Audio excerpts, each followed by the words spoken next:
والنساء واتقوا الله الذي تساءلون به والأرحام إن الله كان عليكم رقيبا يا أيها الذين آمنوا اتقوا الله وقولوا قولا سديدا يصلح لكم أعمالكم ويغفر لكم ذنوبكم ومن يطع الله ورسوله فقد فاز فوزا عظيما أما بعد. Kaum muslimin, bapak, ibu, rahimakumullah wa azakumullah. Kita kembali mengaturkan puji dan syukur kepada Allah Subhanahu wa taala atas nikmat yang Allah berikan kepada kita, khususnya nikmat yang Allah masukkan ke dalam hati dan jiwa kita. Dan nikmat ini tentunya kita dapat menjalani kehidupan sebagai seorang manusia. Kita bisa menjalankan tugas dan kewajiban kita sebagai seorang manusia. Jadi kita tidak berubah dari apa yang Allah inginkan dari penciptaan diri kita. Karena ketika Allah Subhanahu wa taala tidak memberikan nikmat dalam hati dan jiwa seseorang berupa nikmat Islam dan iman ini, maka kehidupan mereka berubahnya seperti kehidupan hewan. Karena orang-orang yang hanya diberikan nikmat jasmani, maka yang dia pikirkan hanya apa yang berhubungan dengan jasmani saja. Jadi yang berhubungan dengan rohani, berhubungan dengan hati dan jiwanya itu tidak menjadi prioritas, sehingga cara berfikirnya itu seperti hewan yang hanya berputar pada kebutuhan perut dan kemampuan. Ketika seseorang tidak diberikan oleh Allah nikmat dalam hatinya berupa nikmat taufik hidayah kepada Islam dan iman ini, maka kehidupan mereka tidak ubahnya seperti kehidupan hewan. Yang mereka pikirkan itu bagaimana memenuhi kebutuhan perut dan kemampuan mereka. Dan inilah yang kita lihat dalam kehidupan sehari-hari. Bapak Ibu, sangat mudah ya mencari contoh di tengah-tengah kita. Jadi ada orang yang berkutat dengan dua perkara saja, yakni syahwat perut dengan syahwat kemampuan. Dia tidak memikirkan yang lain. Yang dia pikirkan hanya bersenang-senang, kaitannya dengan hubungan, kaitannya dengan kebutuhan jasmani. Alhamdulillah, kita mohon ampun kepada Allah dari kelalaian kita terhadap kewajiban kita kepada Allah Subhanahu wa taala. Kaum muslimin, bapak, ibu, rahimakumullah wa azakumullah. Pada malam ini kita akan melanjutkan bahasan kita, yakni tentang riddah, wa aqsam wa ahkam, kaitannya dengan pembagian dari riddah itu sendiri, kemudian hukum-hukum yang ditimbulkan dari riddah atau dari murtad. Jadi kalau dalam bahasa Arabnya disebut dengan riddah, dalam bahasa kita yang murtad ya. Sebenarnya riddah itu artinya tidak bisa diterjemahkan dengan murtad. Sebenarnya murtad itu orangnya, murtad lah yang murtad. Riddah lughatan secara bahasa ya, murtad ini itu artinya rujuu ya, rujuu. Artinya adalah kembali. Sebagaimana dalam firman Allah Subhanahu wa taala surah Al-Maidah ayat 21 misalnya, wala tartaddu ala adbarikum. Allah berfirman, janganlah kalian kembali ke belakang. Wala tartaddu ala adbarikum. Jadi ketika Allah Subhanahu wa taala perintahkan kepada umat Nabi Musa untuk masuk ke Baitul Maqdis atau ke lingkungan Baitul Maqdis yang pada saat dikuasai oleh orang-orang yang sangat bengis, kemudian mereka merasa takut. Mereka takut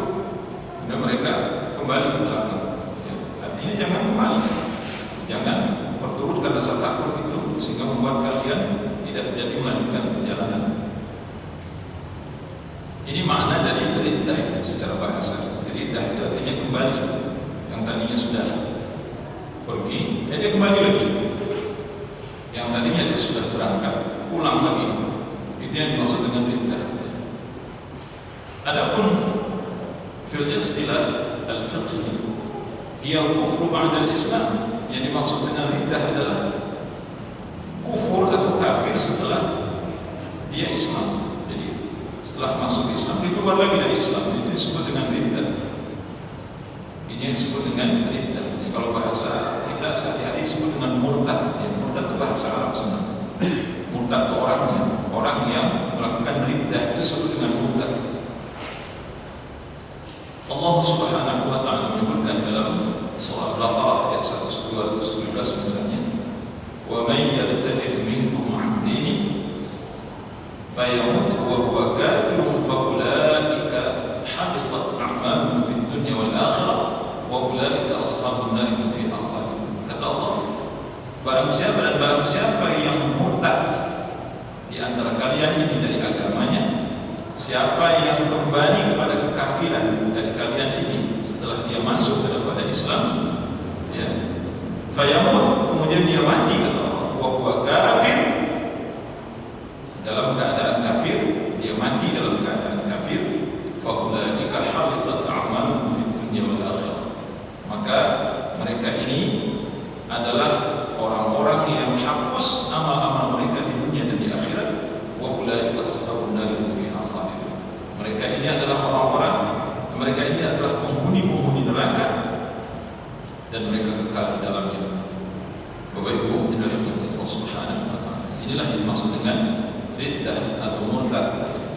Itu orang yang tadinya sudah berada di dalam Islam, tapi kemudian dia keluar dari Islam, dia meninggalkan Islam. Bapak Ibu, inilah Allah Subhanahu wa taala. Kenapa orang meninggalkan Islam? Ya, banyak sebab. Banyak sebabnya. Di sini dijelaskan oleh Syekh Shalih Fauzan hafizahullah taala. Jadi itu memudahkan pemahaman kita. Dia membaginya aqsamuha, riddah atau murtad itu terbagi beberapa bagian kata beliau, atau yang menyebabkan kemurtadan itu terbagi kepada 4 bagian besar. Ini yang pokok-pokoknya saja, dan selebihnya nanti mungkin mengikut yang 4. Yang pertama kata beliau, al-riddah bil qaul. Murtad itu terjadi karena ucapan. Kasabullah ta'ala atau rasulihi atau malaikatihi atau ahadin min rusuli atau ida'ani ilmi al-ghaib atau ida'ani nubuwah atau tasdiqin man yad'i man yud'i.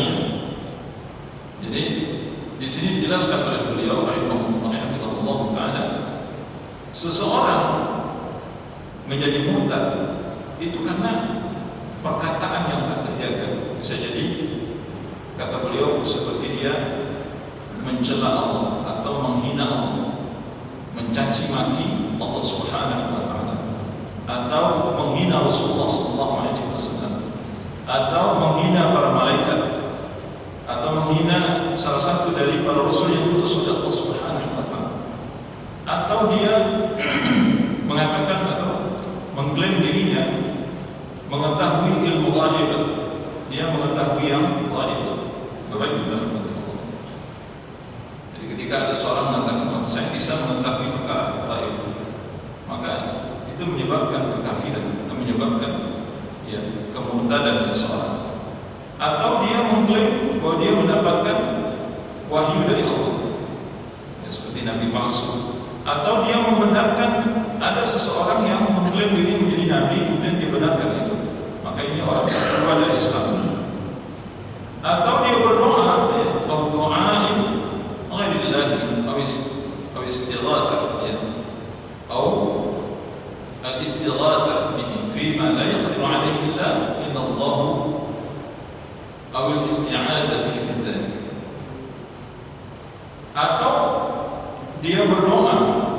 kepada selain Allah atau beristighatsah, memohon perlindungan dari segala hal yang buruk kepada selain Allah Subhanahu wa taala, padahal mereka tidak mampu melakukan semua itu.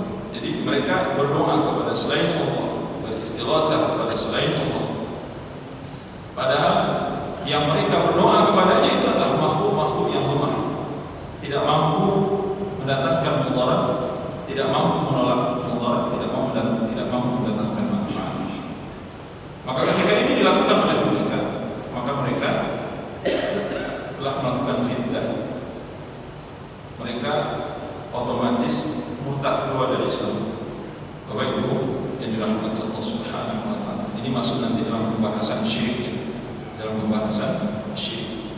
Jadi ketika seorang berdoa kepada selain Allah dan dia yakini tempat berdoanya selain Allah itu bisa mendatangkan manfaat, menolak mudarat, maka dia keluar dari Islam. Bapak Ibu rahimahullah Allah Subhanahu wa taala, ini sudah lewat pembahasan kita. Jadi contoh-contoh yang diberikan oleh Syekh Shalih Fauzan ini mungkin saja terjadi pada umat Islam, seperti mencela dan menghina Allah Subhanahu wa taala dan Rasulnya. Allah Taala berfirman di dalam surah At-Taubah ayat 60, ayat 65, 66. Ada apa tidak itu ayatnya, nomor ayatnya. Jadi orang-orang munafik itu menghina Rasulullah SAW. Orang-orang munafik di zaman Nabi itu mengeluarkan kata-kata yang merendahkan Nabi dan para sahabat, menghina Rasulullah SAW. Dia katakan ini orang-orang ini adalah orang-orang yang dusta perkataannya. Ini orang-orang yang buncit perutnya. Ini orang-orang yang dusta perkataannya. Ini orang-orang yang pengecut di medan perang. Apa maksudnya? Dia menghina Nabi SAW dan para sahabat. Dikatakan Nabi itu tukang makan gitu. Jadi mereka menyebut Nabi itu manusia malas. Mereka menyebut Nabi dan para sahabat itu adalah orang-orang yang dusta perkataannya, tukang bohong gitu maksudnya. Padahal tukang bohong siapa sebenarnya? Ya mereka yang tukang bohong, orang-orang munafik. Ini bentuk penghinaan terhadap Rasulullah SAW. Kemudian dikatakan bahwa mereka ini adalah orang-orang yang pengecut di medan perang. Dengan perkataan ini Allah katakan bahwa mereka telah keluar dari Islam. Qad kafartum ba'da imanikum, la ta'tadiru, qad kafartum ba'da imanikum. Kata Allah, jangan kalian membuat-buat alasan lagi, jangan kalian membuat-buat alasan lagi, kata Allah, karena sesungguhnya kalian telah kafir setelah beriman. Qad kafartum ba'da imanikum, sungguh kalian telah kafir, sungguh kalian telah kafir setelah kalian beriman. Artinya apa itu? Murtad macamnya. Jadi kalau menghina Allah, menghina Rasulullah, menghina Al-Quran, mencela, maka itu hukumannya keluar dari Islam. Bapak Ibu rahimahullah Allah Subhanahu wa taala.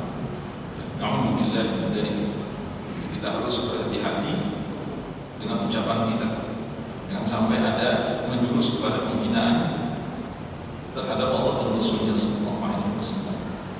Kemudian yang kedua, riddah bil fi'l. Seorang menjadi murtad itu karena perbuatan. Di sini contohkan oleh beliau seperti sujud lis-sanam wasyajar wal hajar wal qubur wal dzabh laha. Seperti seseorang yang sujud kepada berhala, kepada batu, kepada pohon, kepada kubur, dan menyembelih untuknya. Ini perbuatan. Kalau tadi perkataan ini perbuatan. Ini perbuatan yang membuat seseorang bisa kafir, murtad dari Islam. Wa ilqa'u al-mushaf fi mawadhi al-qadar, atau dia membuang mushaf Al-Quran ke tempat yang kotor, ke tong sampah misalnya. Ini apa ini? Terus dibuang ke dalam tong sampah, atau menginjak-injak Al-Quran, atau membakar Al-Quran dalam artian untuk menghina Al-Quran, maka tidak syak lagi seluruh ulama sepakat mengatakan ini membuat seseorang murtad keluar dari Islam, sebagaimana dilakukan oleh orang-orang kafir terhadap Al-Quran. Jadi kalau di negeri-negeri kafir, bagi mereka menginjak-injak Al-Quran, merobek-robek Al-Quran, membakar Al-Quran, yang menghina Al-Quran itu biasa. Tindakan ini dianggap hak asasi bagi mereka. Bahwa atau seseorang melakukan sihir. Bahwa seseorang melakukan sihir, jadi berbuat sihir, mempelajarinya dan mengajarkannya, dan mengajarkannya, maka dia kafir murtad dari Islam. Ini berdasarkan firman Allah dalam surah Al-Baqarah ayat 102. واتبعوا ما تتلو الشياطين على ملك سليمان وما كفر سليمان ولكن الشياطين كفروا يعلمون الناس السحر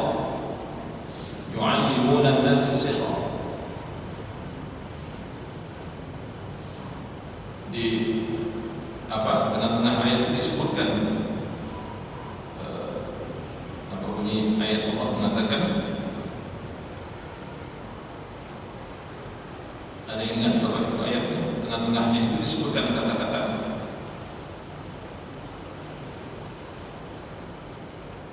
innama nahnu fitnatun fala takfur. Tapi sebenarnya kata kafir di awal itu sudah ada. Wa ma kafara Sulaiman walakinna asyayatin kafaru yu'allimuna an-nasa as-sihr. Nabi Sulaiman tidak kafir, kata Allah. Yang kafir itu setan, karena dia mengajarkan sihir kepada manusia. Jadi siapa yang mempelajari sihir dan mengajarkan sihir, maka dia kafir. Maka malaikat Harut dan Marut mengingatkan, innama nahnu fitnatun fala takfur. Kami ini adalah ujian. Kami ini adalah ujian bagi kalian, kata malaikat Harut dan Marut. Fala takfur. Oleh karena itu jangan kalian kafir dengan mempelajarinya. Jadi dengan mempelajari sihir itu, maka kalian akan menjadi kafir. Alhamdulillah. Jadi kalau ada umat Islam yang bermain-main dengan sihir ini, main dengan sihir, maka tidak syak lagi berdasarkan ayat ini para ulama mengatakan maka dia riddah, dia telah murtad dari Islam. Yang ketiga, riddah bil i'tiqad. Ada seorang yang murtad itu karena keyakinan, i'tiqad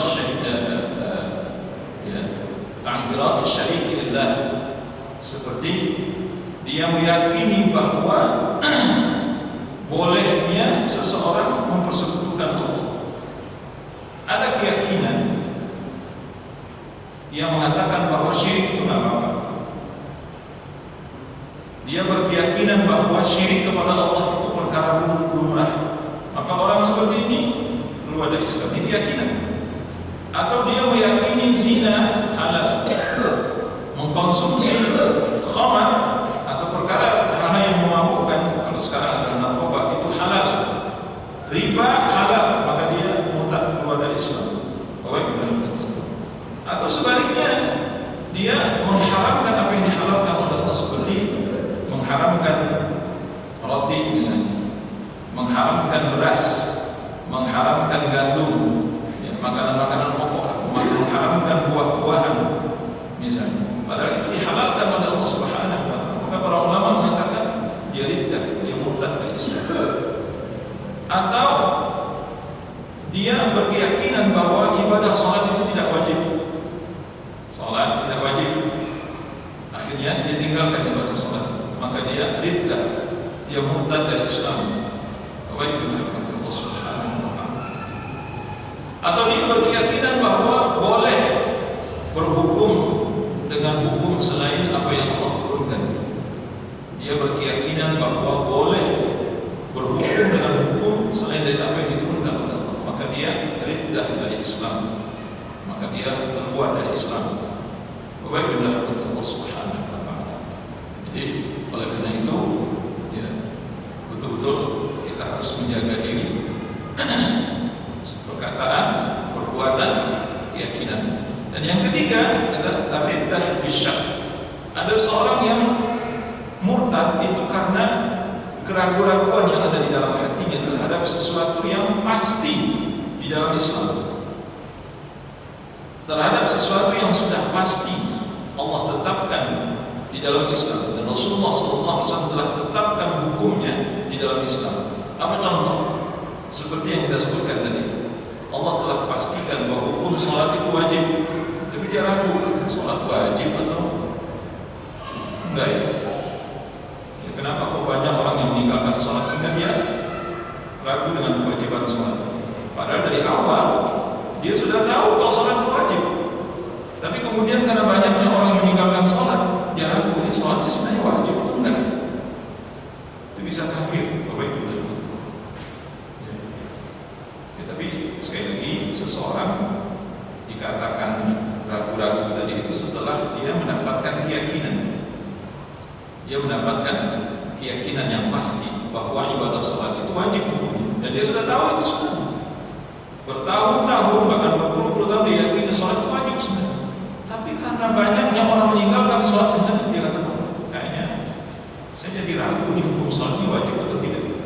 Baik dan ini berbahaya, sangat berbahaya.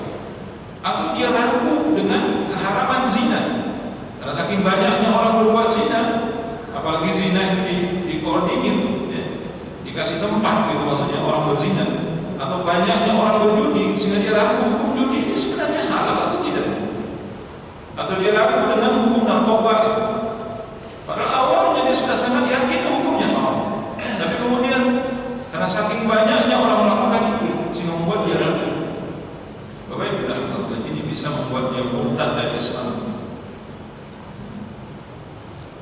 Oleh karena itu, Bapak Ibu Allah Subhanahu wa Ta'ala, sekali lagi, empat perkara yang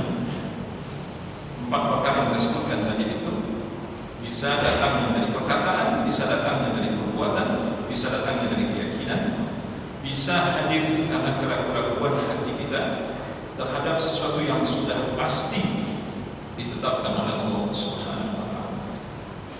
Oleh karena itu, Islam betul-betul serius memperhatikan perkara orang-orang yang bermain-main di dalam agama ini. Sekali kita menganut Islam, maka kita wajib memegang Islam ini sampai akhir hayat kita. Itu prinsip dasarnya. Islam tidak mengizinkan kita untuk keluar darinya. Islam sedikit pun tidak memberikan celah kepada kita untuk keluar dari Islam. Tidak ada istilah hak asasi di dalam Islam. Ya, kenapa keluar dari Islam? Ya, karena pengen cari tahu ini yang benar yang mana. Apakah yang benar itu Islam atau yang benar itu agama lain gitu. Makanya saya keluar dari Islam pengen tahu saja supaya bisa membandingkan. Subhanallah, itu nggak ada hak asasi di situ. Islam tidak ada bicara hak asasi di situ. Kalau kamu sudah Islam, maka kamu ditaklif, dibebani dengan hukum, harus menjaga Islam itu baik-baik. Makanya ada ayat, yang ayat ini ya, banyak disalah pahami oleh orang-orang awam pertama sekali. La ikraha fid din, qad tabayyana rusydu minal ghayy. Awal ayat ini tidak ada pemaksaan di dalam agama. Maksudnya apa itu? Masuk agama apa maksudnya? Karena nanti ada orang-orang bodoh yang mengatakan tuh ada ayat Allah. Tidak ada pemaksaan di dalam agama ini. Jadi kalau kita beragama ini jangan dipaksa-paksa. Maksudnya terserah kita aja gitu maksudnya. Kalau kita mau beramal ya mau silakan beramal.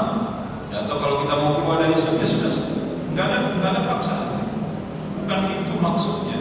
Yang dimaksud dari ayat ini itu adalah tafsir. Yang dimaksud adalah kita tidak dipaksa untuk masuk Islam, itu maksudnya. Kita tidak dipaksa untuk masuk Islam. Tapi kalau kita sudah berada di dalam Islam, maka kita wajib memegang Islam ini sesuai dengan ketentuan Allah dan Rasulnya sallallahu alaihi wasallam. Kita nggak boleh semaunya, ya, apalagi ya subhanallah di negeri kita ini kan termasuk yang agak bebas kalau menurut saya. Orang kalau mau murtad, murtad saja. Kalau mau murtad, murtad aja. Di Indonesia ini kan modelnya begitu. Ada hukuman nggak untuk orang murtad di Indonesia? Nggak ada hukum. Nah, kalau di dalam Islam, kalau di negara Islam itu nggak akan terjadi. Akan ditegakkan hukuman kepada orang yang murtad. Maka oleh karena itu beberapa hukuman yang perlu diperhatikan kalau kita merujuk kepada hukum Islam. Yang pertama, istatabatul murtad. Orang murtad itu diminta bertobat, dituntut dia untuk bertobat. Fa in taba wa raja'a ila al-Islam fi khilal 3 ayyam qabla min dzalika wa tark. Yang pertama, kewajiban pemerintah dalam hal ini adalah meminta orang yang murtad tadi untuk kembali kepada Islam. Kalau dia bertobat dan kembali kepada Islam, dikasih waktu 3 hari. Di dalam mazhabnya Maliki, Imam Malik rahimahullah taala, dan para imam yang ada dalam mazhab Imam mengatakan dikasih kesempatan selama 3 hari. Kalau dalam jangka waktu 3 hari ini dia kembali bertobat kepada Allah dan Islam, maka dia ditinggalkan. Maksudnya dia ditinggalkan, tidak ada hukuman untuknya. Alhamdulillah. Idza aba ayyatuba wajaba qatluhu. Liqaulihi ta'ala, liqaulihi sallallahu alaihi wasallam, man baddala dinahu faqtuluhu. Kalau dia tidak mau bertobat, maka orang ini harus dibunuh. Sebagaimana sabda Nabi sallallahu alaihi wasallam, siapa yang mengganti agamanya, siapa yang menukar Islam ini dengan agama lain, maka bunuhlah dia, kata Rasulullah. Bapak Ibu rahmati Allah subhanahu wa ta'ala, ini qat'i sifatnya, pasti sifatnya. Bapak Ibu rahmati Allah. Artinya apa? Itu tadi Islam tidak membiarkan umatnya untuk bermain-main dengan agama ini. Tidak boleh bermain-main dengan keyakinan di luar Islam. Jadi artinya kalau kita sudah memegang Islam ini, sudah masuk dalam Islam, harus dipegang Islam ini baik-baik. Kita tidak boleh ya seperti yang pernah kita sampaikan, tidak ada seseorang yang sengaja dia keluar masuk agama. Ya, awalnya di Islam, dia masuk Islam, tapi karena mungkin pengaruh ya liberal apa gitu nggak tahu lah. Kemudian dia keluar dari Islam, dia coba agama Nasrani. Nasrani kayaknya kurang apa nih, nggak pas atau bagaimana, dia keluar lagi, masuk lagi ke agama lain. Apa itu dah? Ya Allah, mungkin kita nggak tahu kalau dia di luar Islam boleh atau tidak, tapi dalam Islam nggak boleh. Tantangannya apa? Nyawa. Orang yang murtad dari Islam itu akan dibunuh dalam Islam. Itu tidak dilakukan Nabi yang memerintahkan. Siapa yang murtad dari Islam, kata Nabi, bunuh dia.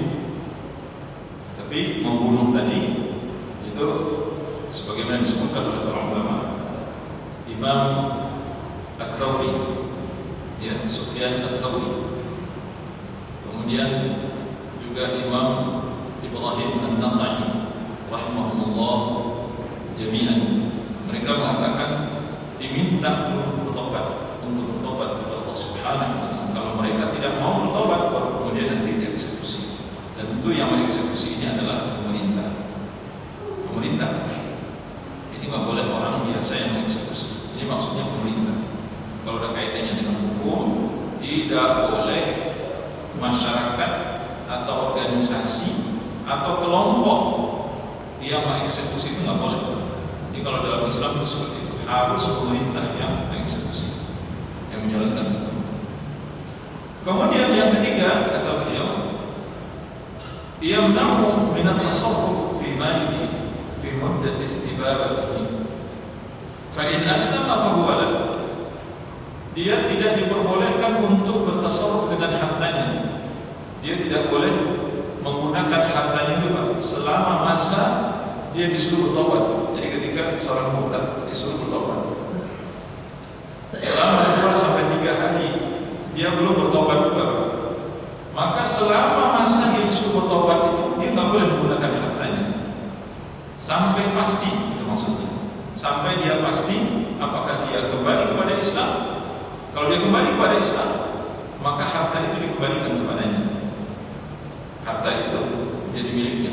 Tapi kalau dia misalnya, kalau dia enggan untuk bertobat dan kembali kepada Islam, kemudian ditetapkan hukuman mati kepadanya, maka harta itu menjadi harta rampasan perang.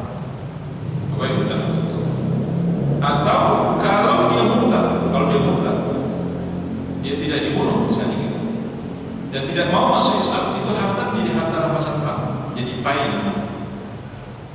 menjadi pai. Jadi ada istilah ghanimah, dan kalau ghanimah itu biasanya karena peperangan kemudian dapat harta rampasan perang. Tapi kalau pai itu tanpa ada peperangan, nah termasuk salah satu bentuk pai itu adalah ketika seseorang murtad dari Islam, maka hartanya jadi harta rampasan perang. Jadi begitu ya.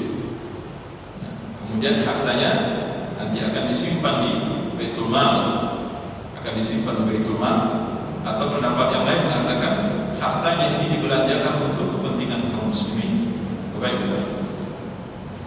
Kemudian kalau dia punya istri, maka dia wajib dipisahkan dari istrinya.